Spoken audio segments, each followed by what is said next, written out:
Hello à tous, bienvenue dans cette nouvelle série de vidéos où je présente comme d'habitude mes performances mensuelles. Sauf que ces derniers mois, voire même dernières semaines, j'étais moins actif. Pourquoi? Parce que il s'est passé pas mal de choses. Il s'est passé beaucoup de choses parce que mon trading ne fonctionnait pas comme il aurait dû fonctionner. Donc, pour remédier à ça, il a fallu que je développe une autre manière de trader. Et c'est pour ça que j'étais moins actif. Et c'est ce que je présente tous les jours en live, ma nouvelle manière de trader. J'appelle ça discrétionnaire. Pourquoi? Parce qu'avant je tradais et j'ai toujours prôné le trading systématique. C'est noir ou c'est blanc. Tu as un système, tu as tes stratégies, tu as tes setups et tu attends que tes setups arrivent et donc ensuite tu trades. Et c'est en tradant de manière systématique, c'est l'une des manières qui permet de gagner pour un trader retail. Et selon moi, c'est la méthode la plus facile pour n'importe quel trader retail de gagner. Pourquoi? Parce que le edge que vous avez en tradant un trading systématique, c'est le edge. Donc un edge, c'est un avantage concurrentiel. C'est votre avantage, c'est les statistiques. Les statistiques, c'est quoi? C'est les probabilités. Les probabilités, c'est quoi? C'est les maths. Ils sont en votre faveur si vous les avez bien testés. Donc au préalable et aussi en situation réelle et que vous avez donc un track record assez long. Sauf que depuis l'arrivée de Trump, mon trading systématique, mon système ne fonctionne pas du tout. Pourquoi? Parce que le contexte a changé. Les marchés ont changé depuis l'arrivée de Trump. Alors, durant le premier trimestre, j'avais une phase de gagnante, mais après, à partir d'avril, c'était la descente aux enfers. Et je vais tout vous remontrer ça, je le cache pas. Je le montre, mon track record, à la fin de chacune des vidéos. Donc, je vais vous montrer le même que je partage tout le temps. Et ensuite, on va venir à ma nouvelle méthode de trading. Mais avant de vous montrer mes performances, je tiens à préciser que avec cette manière de trader systématique, il y avait plein de mouvements que j'arrivais à voir, mais qu'il m'était impossible de jouer. Et c'est comme ça, donc en me remettant en question et en essayant de développer une nouvelle approche pour essayer de remonter la pente, essayer de faire repartir cette tendance haussière sur mon equity curve que je me suis dit, il faut que je sois plus flexible sur les marchés, que je m'adapte continuellement, au quotidien, au contexte, au marché. Et c'est grâce à ça, je pense, que j'arriverai à remonter la pente. Que c'est grâce à ça que je ne passerai plus jamais un semestre perdant. Je peux avoir un mois perdant, je peux avoir un trimestre perdant, mais plus un semestre.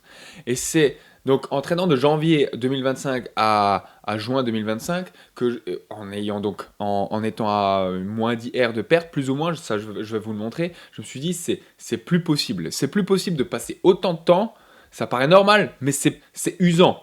Il doit forcément y avoir une solution pour ne plus passer un semestre perdant. Et la solution que j'ai trouvée pour ne plus perdre durant un semestre, c'est de trader de manière discrétionnaire. Donc discrétionnaire, c'est quoi? C'est à l'expérience. C'est avec votre bagage que vous avez sur les marchés, avec votre culture de marché. Et la seule option pour réussir à gagner de manière discrétionnaire, c'est déjà savoir ce que vous voulez jouer. Et ce que je joue personnellement, c'est quoi? C'est le momentum et ou la directionnalité. Et donc, pour jouer le momentum et ou la directionnalité, je dois connaître à la perfection, pendant ma fourchette horaire, comment le marché évolue. Je dois être spécialisé, c'est pour ça que je suis spécialisé, entre autres, sur les indices US, voire même plus spécifiquement 90% du temps sur le Nasdaq, que j'englobe et que je prends en compte plein d'éléments, plein d'outils comme les corrélations intermarchés, comme certains outils, comme les graphes, comme les patterns, etc., etc. et que je traite toujours de 15h30 à 18h. C'est ma fourchette horaire. Je connais, j'ai pas envie de dire à la perfection, mais je connais très bien les patterns que les indices font durant l'open. S'ils se répètent continuellement. Et donc, il est là votre avantage. Pourquoi ça, c'est un avantage donc d'expérience? Parce que vous êtes spécialisé sur une fourchette horaire, sur un actif en particulier. Et je commence pas à diverger ailleurs sur d'autres marchés. Donc, ok, quand ça bouge pas, ben ça bouge pas. Il y a des limites et des inconvénients partout. Mais donc, quand ça bouge pas, je sais que je vais être plus prudent. Et quand ça bouge, d'ailleurs aussi, il faut l'être plus prudent parce que s'il y a trop de volatilité, c'est aussi dangereux. Donc, j'ai opté pour la spécialisation sur un marché en particulier, mais par contre, tu dois le connaître par cœur. Tu dois le connaître par cœur, cet actif. Et comment savoir le trader? Et pour le trader de manière discrétionnaire, donc à l'expérience, le problème, c'est que lorsque tu es dans une journée sans, ce qui arrive, et ce qui arrive à tout le monde, personne n'est épargné de ces journées-là. La seule chose qui peut te sauver, c'est d'avoir des règles claires, des règles précises. Elles n'ont pas forcément besoin d'être super compliquées, super sophistiquées. Donc, pour ça, je me suis fait un ensemble de règles, de bons principes. J'ai appris à me connaître. J'ai appris à connaître mes forces, mes faiblesses. Et donc, en connaissant ça, je sais quelles sont mes opportunités et mes menaces. Du coup, pour me bâtir mes propres règles, j'ai accordé une extrême importance sur mes menaces. Et grâce à ça, j'ai trouvé des solutions pour chaque pattern d'autodestruction qui va me détruire en fait, qui va détruire mes comptes. Donc il a fallu que je capte chaque élément déclencheur qui me fait détruire mes comptes, qui me fait avoir de grosses journées perdantes. Et par rapport à ça, une fois que je les ai établis, je me suis fixé des règles, j'ai trouvé des solutions pour lutter contre ces menaces. Donc, je dis bien encore une fois, j'ai toujours des journées perdantes, j'en aurai toujours. Ceux qui n'en ont pas, ça peut exister, j'y crois. Mais alors, c'est une manière de trader quand même très dangereuse. Scaling, hedging, etc. Ce sont des techniques très avancées, pas faites pour tout le monde, même pas forcément faites pour les avancés. Je le sais, je les ai déjà testées. Je sais que ça ne me convient pas. Je préfère perdre, mais de manière safe. Je préfère respecter mon hard stop daily et ensuite revenir le lendemain, revenir la semaine prochaine et repartir, essayer de remonter la pente. Pourquoi? Parce que je sais que là, ma plus grande perte possible, ça va être mon hard stop. Donc avant de commencer une journée, je sais déjà combien je vais perdre au maximum. Donc voilà le petit résumé vraiment très rapidement de ce que c'est un trading systématique et de ce que c'est un trading discrétionnaire à l'expérience. Je pourrais en parler pendant des heures, ça ne pourrait plus s'arrêter, c'est passionnant comme sujet. Mais à un moment, cette vidéo, elle est faite pour vous montrer mes performances, donc on va y venir. Du coup, ça c'est mon track record que je partage depuis le début, à la fin de chacune de mes vidéos, de mon trading systématique que j'ai toujours tradé depuis 2022. Et donc, depuis avril, là, je suis dans cette phase de drawdown. Même, ça a commencé mars-avril, j'ai commencé à cette phase de drawdown et là, j'ai stabilisé. J'ai exprès volontairement coupé. Pourquoi? Parce qu'après, on va y venir. Et donc, ça fait que depuis début d'année, c'est sans surprise, vous les avez déjà vus dans mes précédentes vidéos, que j'en étais à ici, en termes de PNL en R depuis le début de l'année. Donc, grosso modo, à moins 10 R. Et pour reprendre donc ce que je disais plus tôt, c'était fin mai. Je me suis dit, ok, donc on va arriver mois de juin, je sais très bien que je ne vais pas réussir à gagner 10 R le mois de juin. Le contexte n'a pas forcément changé, j'aurai pas forcément les setups pour, je ne sais pas quand ils vont arriver, peut-être qu'ils vont arriver fin d'année, peut-être qu'ils vont arriver en août, j'en ai aucune idée, peut-être qu'ils vont seulement arriver l'année prochaine. Mais bref, moi j'ai besoin de gagner cette année. Peut-être que je peux avoir une année négative, et finalement me refaire l'année prochaine, mais c'est fou quand même de travailler 6 mois et de continuer à perdre. Je me suis encore dit, mois de mai, il y a forcément une solution en trading qui te permet de passer un semestre rentable. Du coup, je me suis mis en question, je le répète, et j'ai essayé de trouver quoi. C'est comme ça que je suis venu à développer ma propre manière de trading discrétionnaire, ma propre méthode plutôt, si je peux dire ça comme ça, que j'ai commencé à trader vraiment le 28 mai, donc fin mai, et ensuite full juin. Donc je vais vous présenter maintenant ma performance de trading depuis juin, puis juillet, mensuellement, et après je vous montre pour finir ce que ça donne sur cette equity curve depuis le début de l'année. Et donc ici, voici mon trading en juin que j'ai tradé avec des autres comptes, mon compte propre et des autres comptes, mais pas sur mes comptes Apex en juin, pour vraiment tester cette nouvelle manière de trader discrétionnaire. Donc j'ai commencé exactement le 28 mai, puis tout juin. et je vais montrer donc toute l'échelle après de cette nouvelle méthode. Mais vraiment, c'était la phase de test. J'avais pas envie de la tester sur mes 20 comptes financiers, ça paraît logique. Un minimum de data, il faut avoir. Et après, je m'y suis mis plus tard, à partir du 3 juillet, je m'y suis mis à trader les 20 comptes. Du coup, je tradais avec mes autres comptes, avec l'équivalent d'un mini. Et je notais le PNL, donc brut que je gagnais par jour, et puis net à côté, et le nombre de points que je gagnais avec l'équivalent d'un mini Nasdaq. C'est que du Nasdaq que je trade. Donc voici tout le mois de juin. Le mois de juin, il a été pas trop mal. J'ai eu de très grosses journées, en fait, dès le début du mois. Puis ensuite, 2 grosses journées, 2 grosses pommes, 2 gros hard stop daily. Et des grosses journées comme ça, en fait, t'en as pas tout le temps. T'en as 2, 3 au mieux par mois. Et puis, tout le reste du mois, c'est limiter les pertes comme ici, comme ici. Là, essayer de sauver les meubles si tu peux. Sinon, tant pis, tu prends un hard stop. Et en fait, tout le reste, j'ai quand même 65%, voire même légèrement un peu plus de win rate daily, pas en trade, daily.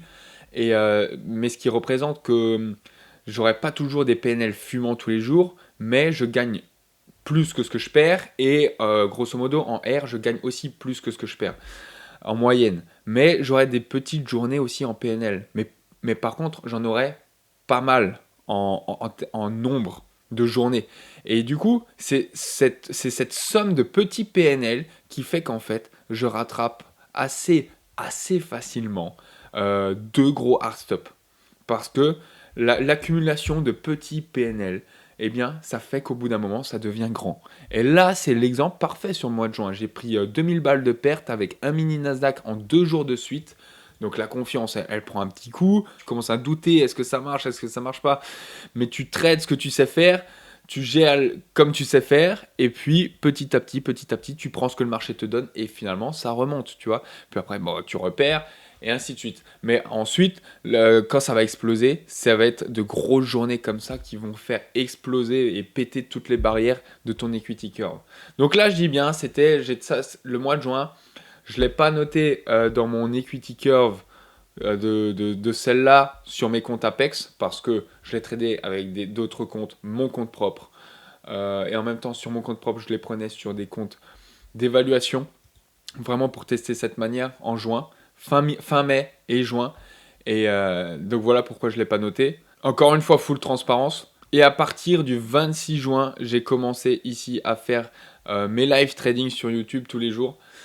Et donc c'est vérifiable. C'est vérifiable tout ce que j'ai fait à partir du 26 juin. Puis, maintenant, on arrive en juillet.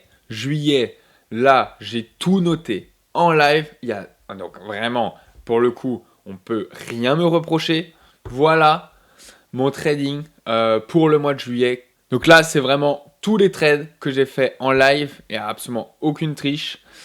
C'est vérifiable. Et à partir du 3 juillet, ici, c'est à partir de là que j'ai noté, que j'ai ajouté que sur mon equity curve depuis début d'année, que j'ai commencé à trader mes comptes Apex à nouveau avec cette manière de trader discrétionnaire. Donc à partir de là. Donc à partir de là, en fait, j'ai noté un nombre de contrats 2. 2, voire 1 ici. Mais 2, pourquoi? Donc l'équivalent que j'ai tradé 2 mini. Et pourquoi 2 mini? Parce que mon PNL là, il correspond à comme si j'avais tradé 2 mini.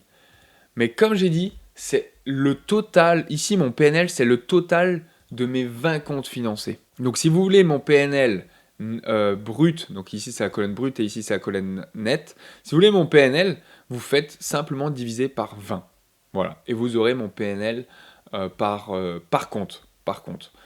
Mais pour moi me complexifier la tâche, je note simplement en monétaire ce que je gagne et puis j'en fais un graphique. Et à côté, bien sûr, je note les points que je gagne par jour. Voilà. Et ici, j'ai marqué 1. Pourquoi? Parce que j'ai tradé avec l'équivalent de 10 comptes.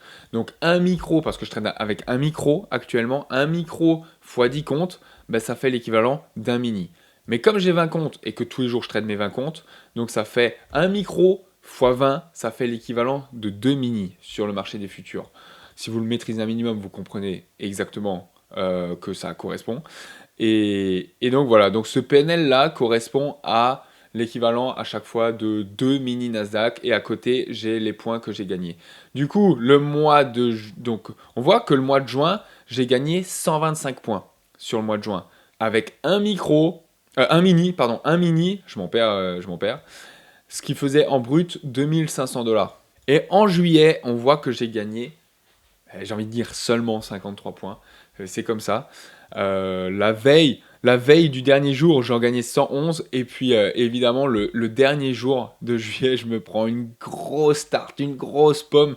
Et puis, bam, moi, j'étais persuadé que j'allais exploser cette résistance. Finalement, bah, en live, je me prends cette grosse pomme. Le marché m'a piégé. Et puis, c'est comme ça. Et encore une fois, je ne cache rien, je montre mes gains en live, je montre mes pertes en live. Les gains, on sait les célébrer comme il se doit. Les pertes, ben, on fait moins les malins, mais on les accepte et on remonte la pente.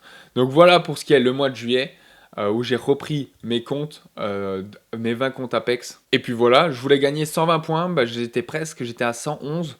Je regrette rien de ma dernière journée de trading qui est visionnable à nouveau. J'ai mis le paquet, c'est juste pas passé, donc forcément ben, je me suis pris moins 58 points et c'est ok. Mais vous voyez finalement, en fait, ça se compense avec des grosses journées. Les grosses journées font votre mois, puis après c'est qu'une lutte incessante et où il faut minimiser les pertes et essayer de maximiser les gains, mais parfois, tu n'as qu'une succession de petits gains que tu dois encaisser et éviter de reperdre, de relaisser sur la table. Donc, il faut les encaisser. Donc là, vous voyez, là, j'ai pris grosse perte, puis petit gain, petit gain, petit gain, petit gain, petit gain. Et ça m'a sauvé. Ça m'a sauvé et j'ai atteint à nouveau le plafond là. Puis grosse perte. Et là, début août, pareil. Petit gain, petit gain. Enfin, en un trade, j'ai remonté la moitié de cette perte le 1er août. Donc, il n'y a aucun problème avec ça. Je sais que ce que je trade, maintenant, je trade simplement les fractalités du marché en jouant le momentum et les directionnalités. Je sais plus ou moins ce que je veux jouer, les setups, ce que j'apprécie de jouer ou pas. Et je tente avec plein de confirmations, bien sûr. Et voilà, ça passe. Et je le répète encore une fois, je ne dis pas que je suis champion du monde. J'ai toujours des journées perdantes, j'en aurai toujours. Mais le but, c'est quoi? C'est simplement de gagner plus que ce que tu perds sur la durée. Mais plus sur une durée de plusieurs années, sur une durée de plusieurs mois. J'aurai des semaines perdantes, j'aurai des mois perdants, j'aurai éventuellement des trimestres perdants. Mais l'idée, c'est de ne plus avoir un semestre perdant. Donc, si on fait le récap de ma manière discrétionnaire, donc je l'ai appelé Finevrest discrétionnaire, ben voilà ce que ça donne. Et en termes de points, donc depuis le 28 mai, en termes de points sur le Nasdaq, j'ai encaissé 312 points. Ce qui fait que là, j'ai noté à chaque fois le nombre de contrats que j'avais. Pour ceux qui maîtrisent voilà, le marché des futurs, vous comprenez que là, je double la taille, donc le PNL il est doublé également. Mais donc, ça fait que j'ai encaissé sur le total de tous mes comptes d'évaluation et d'évaluation au mois de juin et sur mes comptes financés en juillet, en totalité, ce qui fait l'équivalent de 7351. Là, vous voyez, je suis dans ce range. Là, je suis à la moitié de ce range. Bon, l'idée au mois d'août, ça va être de péter cette résistance en live. Et pareil, hein, on trade ce qu'on sait faire et normalement, il n'y a aucune raison que ça ne marche pas. On prend ce que le marché nous donne. S'il veut rien nous donner, c'est OK. On limite la casse et on revient. On retente. Chaque jour est une nouvelle opportunité. Chaque jour, on repart de zéro. On fait ce qu'on sait faire. On s'adapte. On est flexible et sur la durée, il n'y a aucune raison que ça ne paye plus. Donc je suis très fier de cette nouvelle manière de trader discrétionnaire. Pourquoi? Parce que là, vraiment, mon edge, mon avantage concurrentiel, c'est quoi? C'est que je m'adapte au quotidien, au marché. Je m'adapte à la volatilité également du marché. Et j'essaye de jouer les mouvements que je sais prendre. J'essaye de jouer les mouvements auxquels je m'y attends. Tout ça grâce à l'expérience, en ayant bouffé énormément de graphes, en ayant un screen time énorme sur le carnet d'ordre.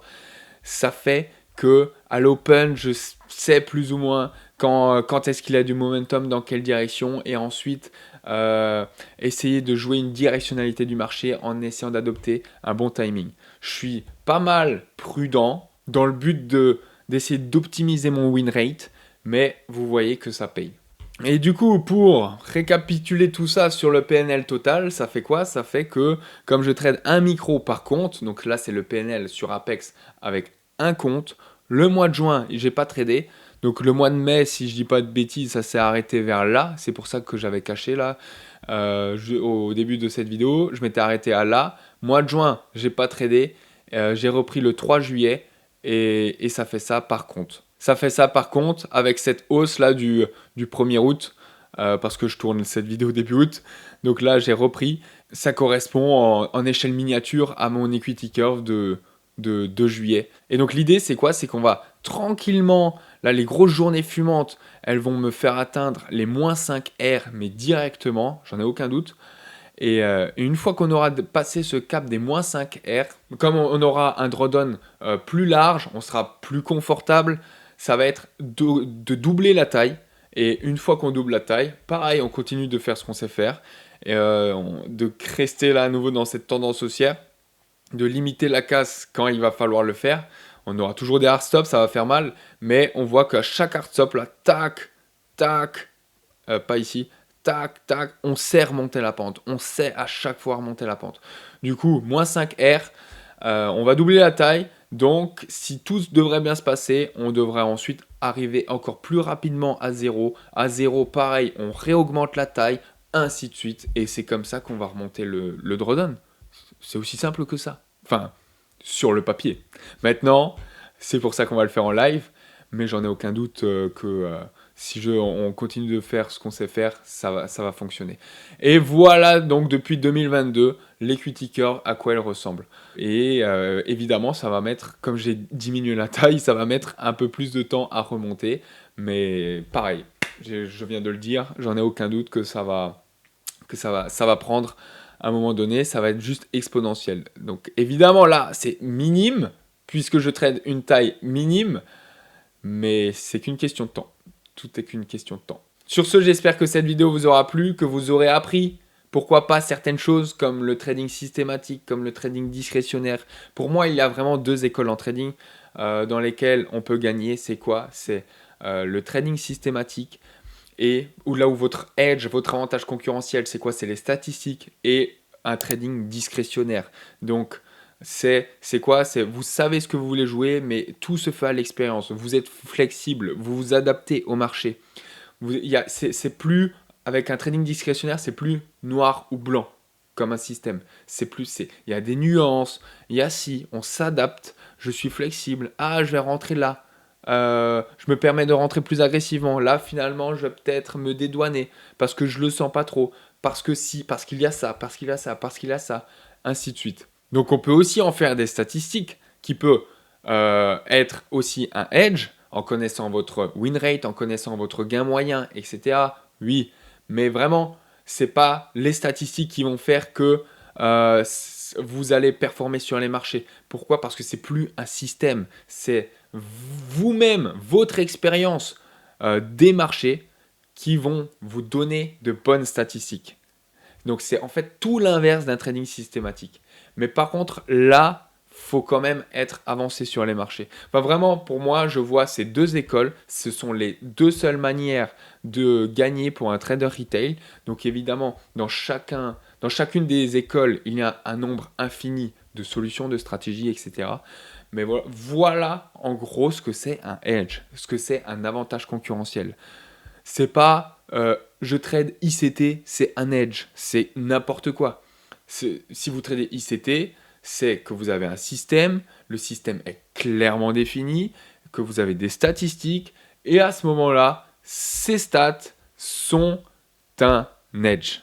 Mais c'est pas l'inverse. J'espère que j'aurai été clair, et j'espère aussi que cette vidéo aura répondu à votre curiosité. Sur ce, c'était tout pour moi. Je vous souhaite un très bon trading à tous. Pourquoi pas dans une prochaine vidéo ou à un prochain live. Soyez safe sur les marchés. Apprenez, étudiez bien. C'était Florian Delphine Everest. Ciao, ciao, ciao! Yo, his name is Florian, he's the NASDAQ hustler. Every day he's grinding, making all them numbers cluster. He's a day trader, living life as a thrill seeker. Analyzing charts, he's the Wall Street sneaker. 9 to 5 ain't his game, it's the stock market flow. Tickers on his mind, watching those numbers grow. Buy low, sell high, that's the name of the game. Florian's in the zone, he ain't playing for fame. Florian's on